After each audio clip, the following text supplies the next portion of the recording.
Hey, everybody. This is episode 53 of Eat, Drink, Write, an Urban Fantasy Whiteboard. We are now in 2021. Woohoo! Woo! Our topic is another one that Jen, our patron, decided that she would like to hear, and so we chose that one. It's about creating whimsical or fantastical objects in your novel. So that'll be fun. But before we get to that, how was your week? That's pretty good. So we've gotten back to work and back to school, which I was dreading a little bit. But I had a meeting with my advisor today, and it went really well. Because I told her I did not work over the break, and she said, "Oh, that's good." I was like, "Awesome, great, solid." Yeah, because I ended up spending more time with Courtney instead of getting any work done like I had intended to do. Yeah. Plus, I feel like I needed a break, so I got one, and it was really nice. Yeah, it was a very good week to have all the family here. Yeah. Dangerous during COVID times, but we were all as safe as we could possibly be.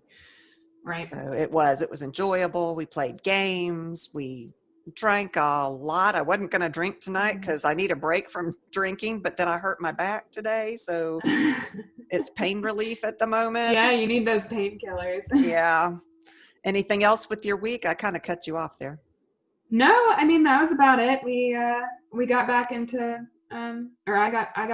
me and my girlfriend got back into town last night. So today was the first day back, and that's pretty much it. I'm writing 2 books at once right now, or trying to. We'll see how long that holds out. But yeah, that's me. Neat. Yeah, I am starting to get the room that Courtney in Montana stayed in is my court Zoom room and / craft room. And so we spent a good part of today trying to get that put back together because I'm going to have court coming up and I've got to have this Zoom computer up and running. So I got it up and running because we also needed to podcast. And so it was kind of just getting back to normal. I did have some fires, of course, as you always expect whenever you go on vacation. That thought runs through your head where you're like, is vacation really worth it? But right. It really was. We had a great holiday, wonderful Christmas, wonderful New Year, had some great food, lots of alcohol. Lots of alcohol. I need a break from alcohol, but I am drinking. I hurt my back putting this room back together, so I'm in a little bit of pain right now, but the vodka soda that I'm drinking is helping that a little bit. I'm not eating anything yet. Daddy's upstairs cooking. It's dinner time. Good. So what's he cooking? We're having leftover fillets from Sydney's birthday. Oh, that sounds great. And he's making green beans and I think a baked potato for Rai. Wonderful. So I'm also having leftover steak, but mine is from yesterday. So I'm looking forward to that. I haven't cooked it yet. Instead, I actually had a snack for this, and I had some chicken wings. Oh, nice. And I already ate those because I don't want to eat those on camera. It just feels like a weird thing to do. That's hard to do. Yes. Right. But I am drinking hot chocolate, so I am skipping the alcohol. Understandable. We had a lot of alcohol. But I am drinking out of my We the People Constitution glass that Jordan and Darius gave me. It's hard to see on the video, but I'll post a picture. Love this glass. I'm drinking a vodka soda. So nice. a light drink. I'm not drinking anything. Not like the vodka soda I made for you the last time we podcast, which apparently wasn't a very light drink. It was not light. It was good, but it wasn't light. Oh, this is more soda. So that's what I'm doing. But I do have jokes. Oh, of course you do. Let's hear them. Cold, so they're kind of winter jokes. Oh, good. I am also cold. That's why I did hot chocolate. So. Okay.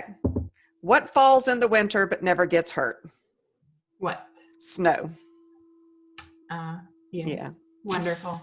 Where do snowmen put their money? In the snowbank? Snowbanks, yeah. Oh, good. Got that one. Wonderful. What was the Amityville priest's New Year's resolution? I don't even have a guess at this one. to exorcise more. Oh, wow. That one was my favorite. All right. That's pretty solid. Okay, so to our topic, creating whimsical, fantastical objects in your novel. So you go ahead and start off on this one. Yeah, so again, this was suggested by Jen, our patron, and it sounded really cool to me because I think I've said it before, but doing, like coming up with magical systems is one of my favorite things to do when coming up with novels and stuff. So think of things like Bertie Botts Every Flavored Beans, the walking stick in Mercy Thompson, the Oops in the Fever series. All of those would be considered like magical artifacts that were, created by the author to enrich their world. And we'll get into more examples like as we go through each of the, like as we go through how to think of them and that kind of thing. But basically they're just magical items, objects, or things that are specific to the world that you have created.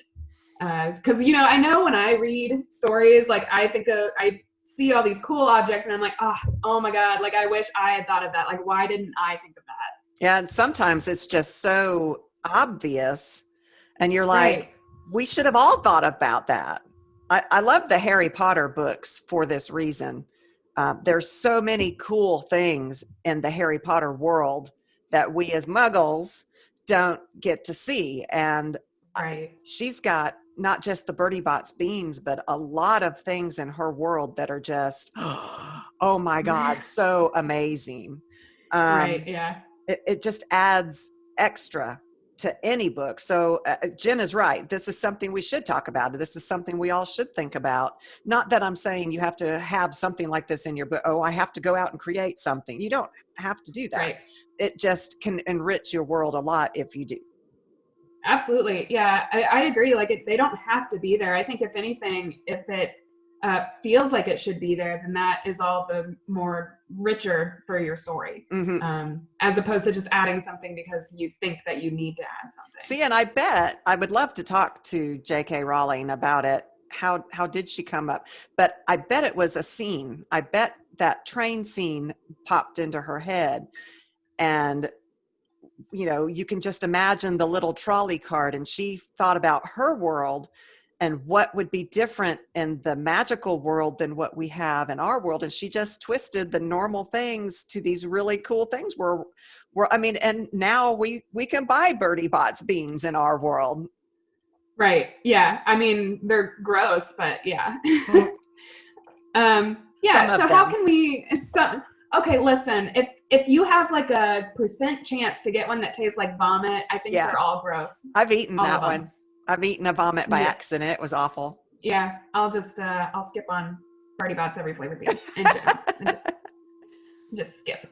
But yeah, so how do we go about creating these objects for our stories? How do you come up with these ideas? Where do they come from? What kind of things do I need to consider as I'm creating them? Because as much as it's fun to have them in your story, they also have to make sense. And you want them to be cool. So like you want to make sure that they're like really neat and they fit into your magic system and that kind of thing. Yeah, they've got to fit in, because if you just interject, you don't want it, again, you want to keep your reader in the book, and you want this thing to be, oh, this is so cool within the confines of the world of that book. You don't want them to stop reading and go, what? That's cool, but it doesn't make any sense. Why did she do that? So yeah, along your topic of making it fit to your world. Yeah, exactly. They should fit not only just to your world too, but to your magical systems, which I know I said, but I think that's really important. It has to follow the rules of this system. I know. Go ahead. I was just going to say, I know we did an episode on magical systems a while back, and it might be time to dust it off and maybe go into greater detail on it. Yeah, when we got this topic, that was the first thing I thought was, oh, what did we say in our magical systems? There's so much more to say in creating magical systems, but that is definitely a good place to start. The way I go about creating these kind of things, and I don't know that I've ever done it on purpose, it's just kind of happened, but brainstorming. Oh, wouldn't it be cool if? That's where it starts. As you're envisioning this scene, wouldn't it be cool if this and this happened? And then it does. And that's where a lot of my ideas for these types of objects come from. Right. Yeah. So like as you're trying to think of these things, like consider a few different things. What's the purpose of the object? Is it used for entertainment? Is it used for battle? Is it used for just household chores? That kind of thing. That one is awesome. Who wouldn't want an artifact that would do your chores for you? I mean, and Harry Potter was kind of that way too. Or think about Mary Poppins' bag. Oh yeah, yeah. Yeah. Or the time turner from Harry Potter. I could use 3 of myself, but if I had a time turner, I could just use the time turner and go back and get all the crap done that I need to get done. I think I'd rather have 3 of myself in that case. I'm like, I could do less, and then my copy me could do, a third, and then my other copy me could do a third, instead of me doing 3 out of 3. Mm-hmm. In my personal opinion. That would be exhausting. If I remember correctly, Hermione got worn out trying to do that. I believe she did. It's been a while since I read those books, and they didn't touch on it too much in the movies. I know they did a little bit, but not too like much. The books. Yeah. Yeah. But like, think about weapons. So speaking of Harry Potter, they use their wands as their weapons, but they also use it for household chores, or they use it for any other type of magic that they're doing. Mm-hmm. And then swords. Kate Daniels has her sword, which was made from the bone of a family member, I believe, like the rib of a family member. Yeah. I'm pretty sure. And that thing ate undead flesh. And if she didn't kill undead for a while, she had to feed it. So that's just like a really, really interesting magical object in that world. Mm-hmm. And that world is super cool. It is.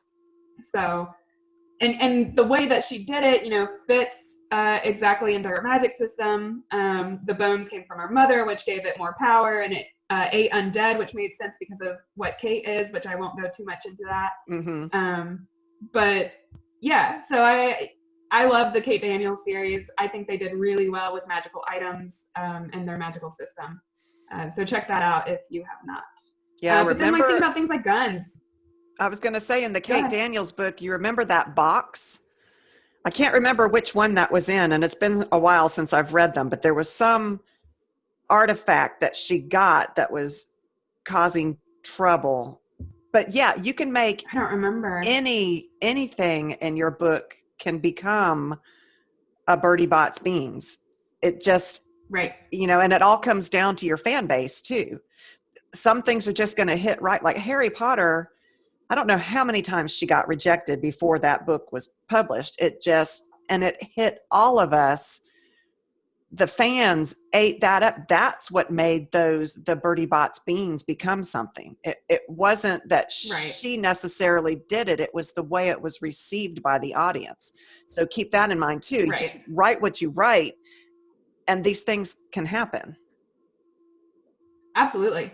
Yeah. Any average, normal, everyday object, I think could be twisted if it fits with your magic system. Yeah. So like, think about, for example, Kate's sword, or swords in general. Like, what about an unbreakable sword? So just like, look at these objects around you. How can you spin magic into it, and how can you fit that, or how can that fit into your magical system? Mm-hmm. And then, along the same lines, armor, clothes, accessories, all that kind of stuff. For example, the mithril tunic worn by Frodo, mm-hmm. That made it, and like, it was impenetrable. So like, that saved his life when he was stabbed with a spear by a troll or whatever it was. Mm-hmm. So like, and that was just like a normal tunic that you would think of as like armor in any fantasy novel. Yeah. The locket in Harry Potter that served as a Horcrux. An average locket or necklace or whatever was another good one. Mm-hmm. And then in the TV show Charmed, there are so many different items that they cast spells on. Like, the one that I was thinking of as I was researching this were the sunglasses that they enchanted to see the evil within someone. And so Phoebe puts them on and looks at Cole, who is Balthazar. And so instead of seeing his human form, she saw his demon form when she put them on. And so like, that's what I was thinking of. I didn't remember that as one. I was writing this. It's time to watch those again. Yeah. It's really good. It's a good show. And they do it with so many.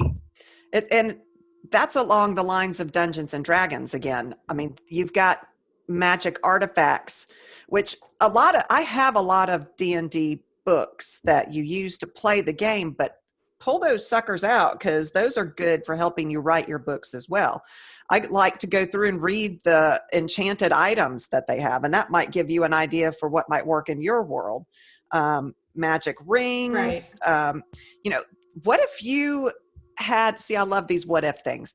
What if you have a world where there are enchanted items and there's magic rings, but you can't tell when you find the ring what is it going to do? It could be an invisibility ring, which would be really cool, but it could also be a ring that would give you a curse. Would you risk putting it on? I mean, that's cool. What if it was an accident? What if you found a beautiful necklace in a thrift shop and it just struck your fancy and you put it on and it was cursed? I mean, I don't know. Right. Cool ideas. That's the what if stuff that can lead you down to making more of these things. Yeah, I love that. And I use that kind of thing for I use my writer's journal for that kind of thing. I'm like, oh, I'm just going to write down like all this list of stuff that what if. And some of them could be absolutely stupid, and that's totally fine. But I'm going to write them down. Point. The writer's journal. We talked about that. Yeah. Also think about like who uses these magical objects. Is it only people with magic themselves? Do they have to have like an inner magic in order to use it?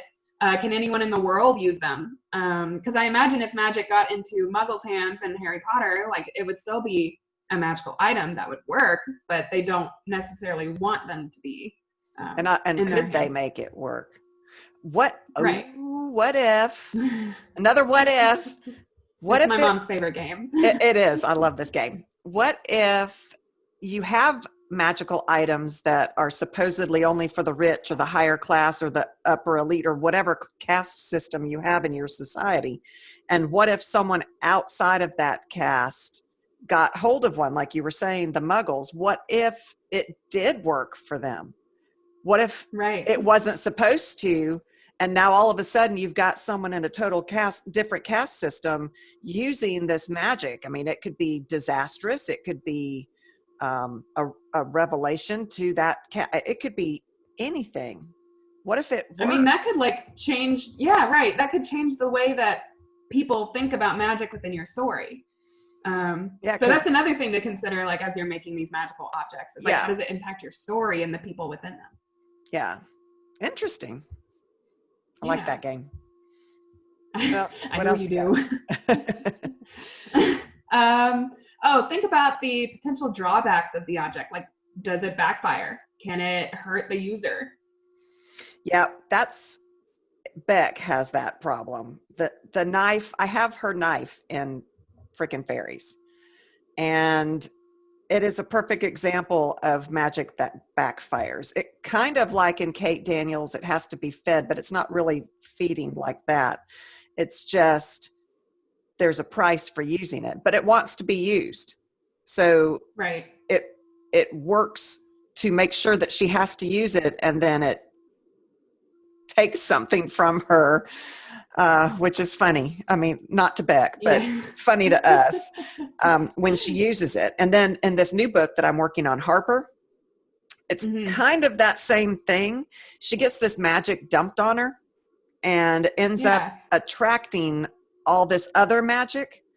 And at one point, I've got this scene in my head where in despair, she's crying out, going, oh my God, I'm the One Ring to rule them all. They're all coming after me and I can control all of them, or whatever it is that she's going to do. I haven't figured out the magic yet, but that's popped into my head. I can just see her going, oh my God, I'm the One Ring. But anyway. That's hilarious. Yeah, I hope it will be funny. Oh my gosh, please write that as soon as possible. I'm working on it. Another way to like give it a drawback would be, if everyone wants it, that could potentially put the user in danger. That makes me think about that Supernatural episode. Do you remember the episode? I don't know how far in this one was, where they found the lucky rabbit's foot.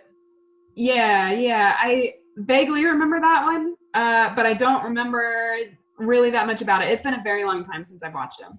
Yeah, was awesome. But if you lost it, your luck went dramatically the other direction to the point of death. That's right. I mean, and it was, so everybody wanted it because you could win the lottery. Everything, all the luck that you needed would come true. But if you didn't hold on to it, and it's one of those artifacts that doesn't want to stay with the same person. So it's working kind of not really sentient, but kind of it wants to find another person. So if I remember correctly, I feel like Sam had it in his pocket and it like fell through a hole in his pocket or something.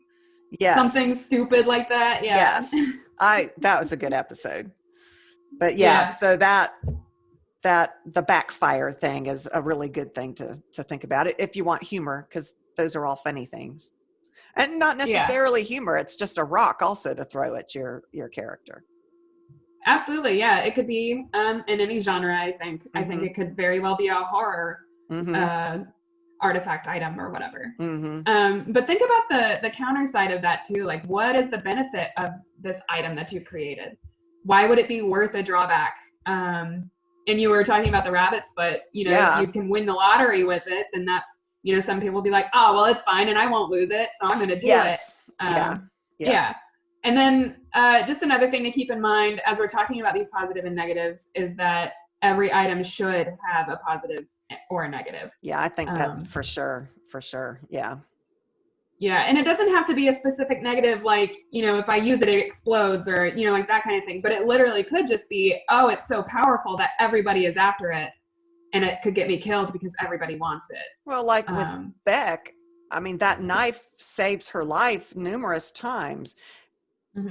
But there is a drawback to it, and she hasn't made that connection yet. Even in book 2, the reader knows the reader knows there's something up with this. Something's going on. But she hasn't quite made that connection between when I use the knife, this is the consequence. But it's funny. Yeah. Think about where your magical item is coming from. Like, where did it, was it created by people? Did it exist before mankind? Did some ancient civilization make it? Is it an alien? Right. Well, exactly. But yeah. Or did an accident of magic cause it to happen? And I'll talk about it later, but in my Theron book, I have that happen. So think about where this magic comes from, because you can't just you have to have a reason and a why for that to be there. Right. Yeah. Make your objects rare. At least the big and powerful ones. It's not very interesting if everybody has one. Yeah. Because if they're plentiful, then they're not, all that interesting anymore, are they? Yeah. All of them could be rare, which would make them coveted and revered. But if magical items are like a dime a dozen, like in Harry Potter, where you do have magical objects all over the place, then sprinkle in a few that are more rare and highly sought after. Think about the Horcruxes. There were 7 of them, and they were 8. I think he was the 8th, wasn't he? Right. Yeah. And so, there were a limited few. And so then they wanted to find them so they could destroy them. But there were only this set number. It's not like he split his soul into 100 pieces. Right. Right. Good point. Yeah. And then, let's see. Oh, look at mythology, just like the mythology of our world in general. Ancient Greeks, Romans, Mexican myths, anything, pretty much every other culture in the world has myths and legends that discuss magical objects. That's true. So there are so many that you can find just by reading a story that has been passed down generations about, there was this tree or there was this whatever, this item was made from this tree, which was a sacred tree and blah, blah, blah, blah, blah. Oh, I've got that in my Chitara story.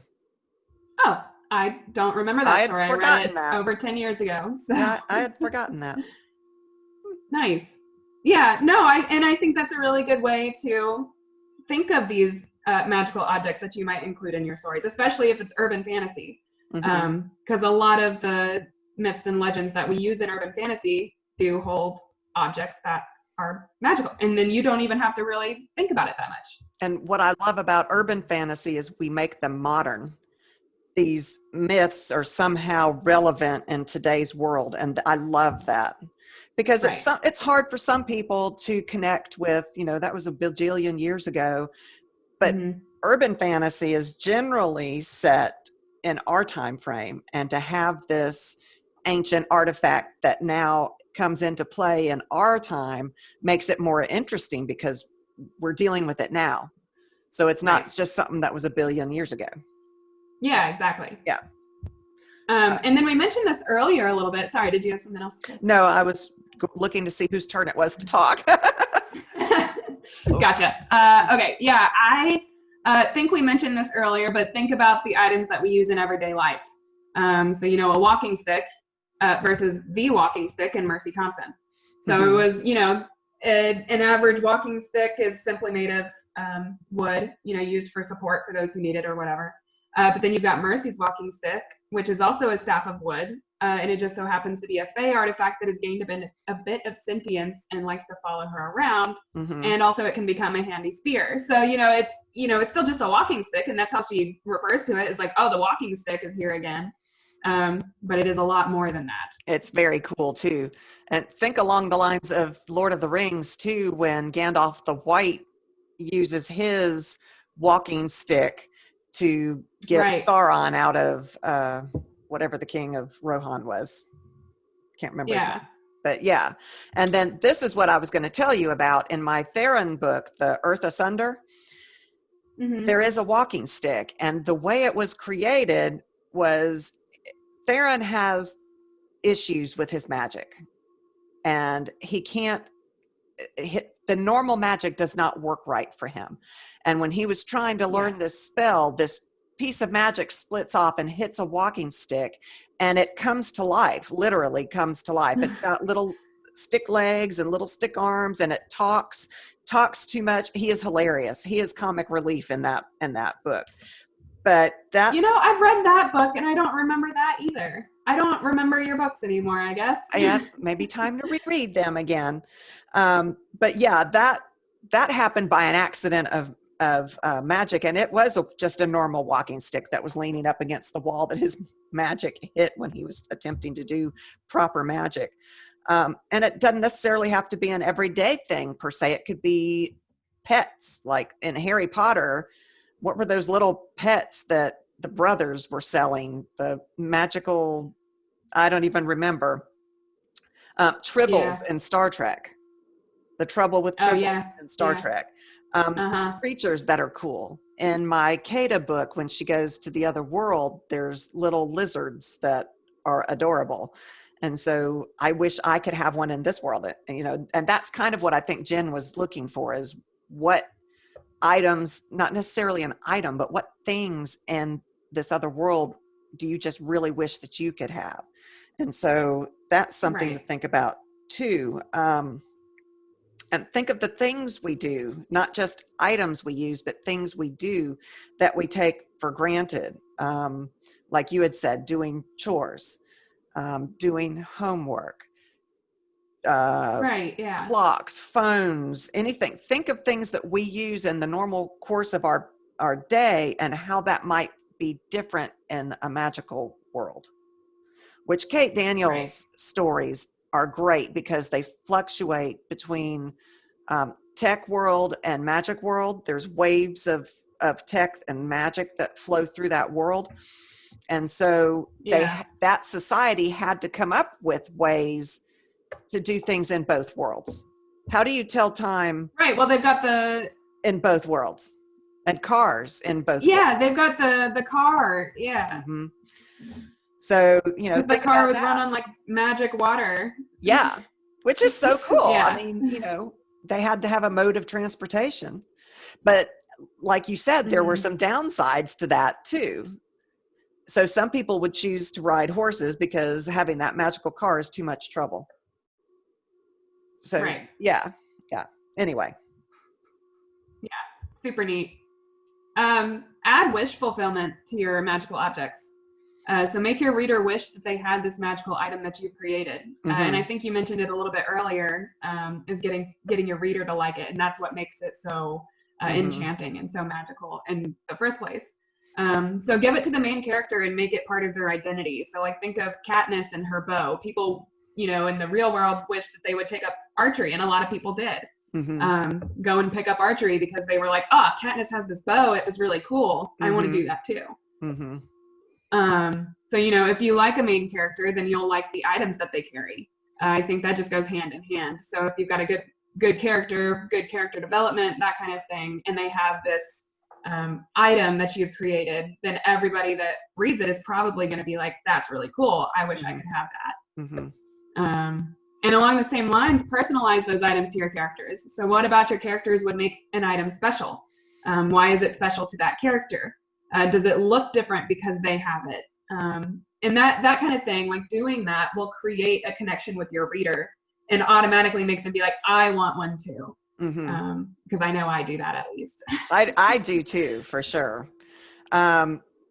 You know, I think that's what makes this so effective when your reader wants one thing.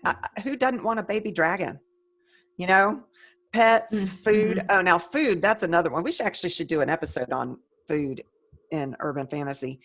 I like in the Cada book, this works more for fantasy than urban fantasy, because a lot of times urban fantasy is just here, but not necessarily. Right. There could still be something here in this world that we create in our stories. But Cada, when she goes to that other world, I do make a point of describing the food. That's one of the things I love about reading. My mouth is watering just thinking about it. I remember the Dragonlance series when Tika made her roasted potatoes, and you can just envision the smell of them. And if it's something that we don't have here and you can make your reader crave it, that's very cool as well. So I remember Kada had a blue drink that she tried at some party that she had, and it affected her. It was very funny. I guess I use humor a lot in my stories. Yeah. But the good thing, and this is an interesting point too, having us as the reader from this world and Kada being just like us, going to this other world, we're experiencing that other world through her eyes. And that also makes a connection with these objects. You know, Harry Potter did the same thing, seeing the wonder of the magical world through Harry Potter's eyes, because we could all relate to Harry Potter. Was born in the Muggle world like us, and to be thrown into moving staircases and talking hats and all of these things, we saw it, the wonder through the wonder that he experienced. So you can also make your items that you want to be special by having your character experience them and find them that way. And last week that we talked about how to make people like your main character, and when other characters in the book like your character, you're inclined to like them too. It's the same with items. I believe so. So if other people think it's really cool, then we're likely to think, oh, that's really cool too. So that's also another way to get this across. So that was, think about how your characters see them and how you want to get that wonder across to your reader. That is an excellent way to do that. Absolutely. I didn't think about the point that you made last week, where it's if other characters like your main character, then you will also like the main character. That's a really good point for this, because if everyone else is like, oh my gosh, you have that, and the characters in the book are doing that, then you're going to be like, oh, that sounds really cool. Like, that's neat. All right.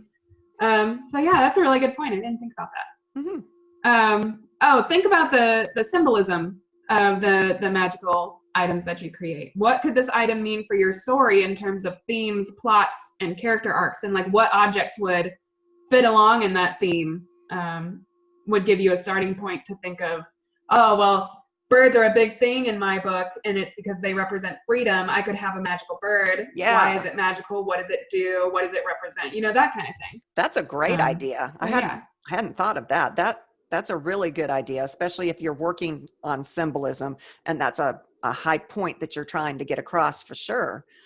Picking an item and Yeah. making it special is a great way to work that in. Yeah, there are all Yeah. kinds of cool things that you can put into novels. There really is no limit. And just a lot of it comes naturally. And I think Jen was like, how do I do that? Well, I think it's going to happen automatically. You're going to find your characters in a position where, like, that walking stick and Earth Ascender just happened, and it turned out to be the funniest thing, and it just happened. It was just, I didn't Yeah. mean for that to happen. I didn't plan for that to happen, but you can plan for these things and write them in. Mm-hmm. Anyway, that's all I've got. I got excited there for a minute. No, that's fair. Although, to point out one of my own examples, which actually I think is relevant to my interview question. So, did you have anything else? No, that's all I have. Because I'll ask the interview question and talk about it then. Okay. Then my interview question is, what's your favorite magical item you've created and why? Probably the two I've talked about, the knife and the walking stick, which I hadn't even remembered the walking stick until we started doing this episode. But the knife I'm still in love with because I haven't fully determined what is going to happen with it yet.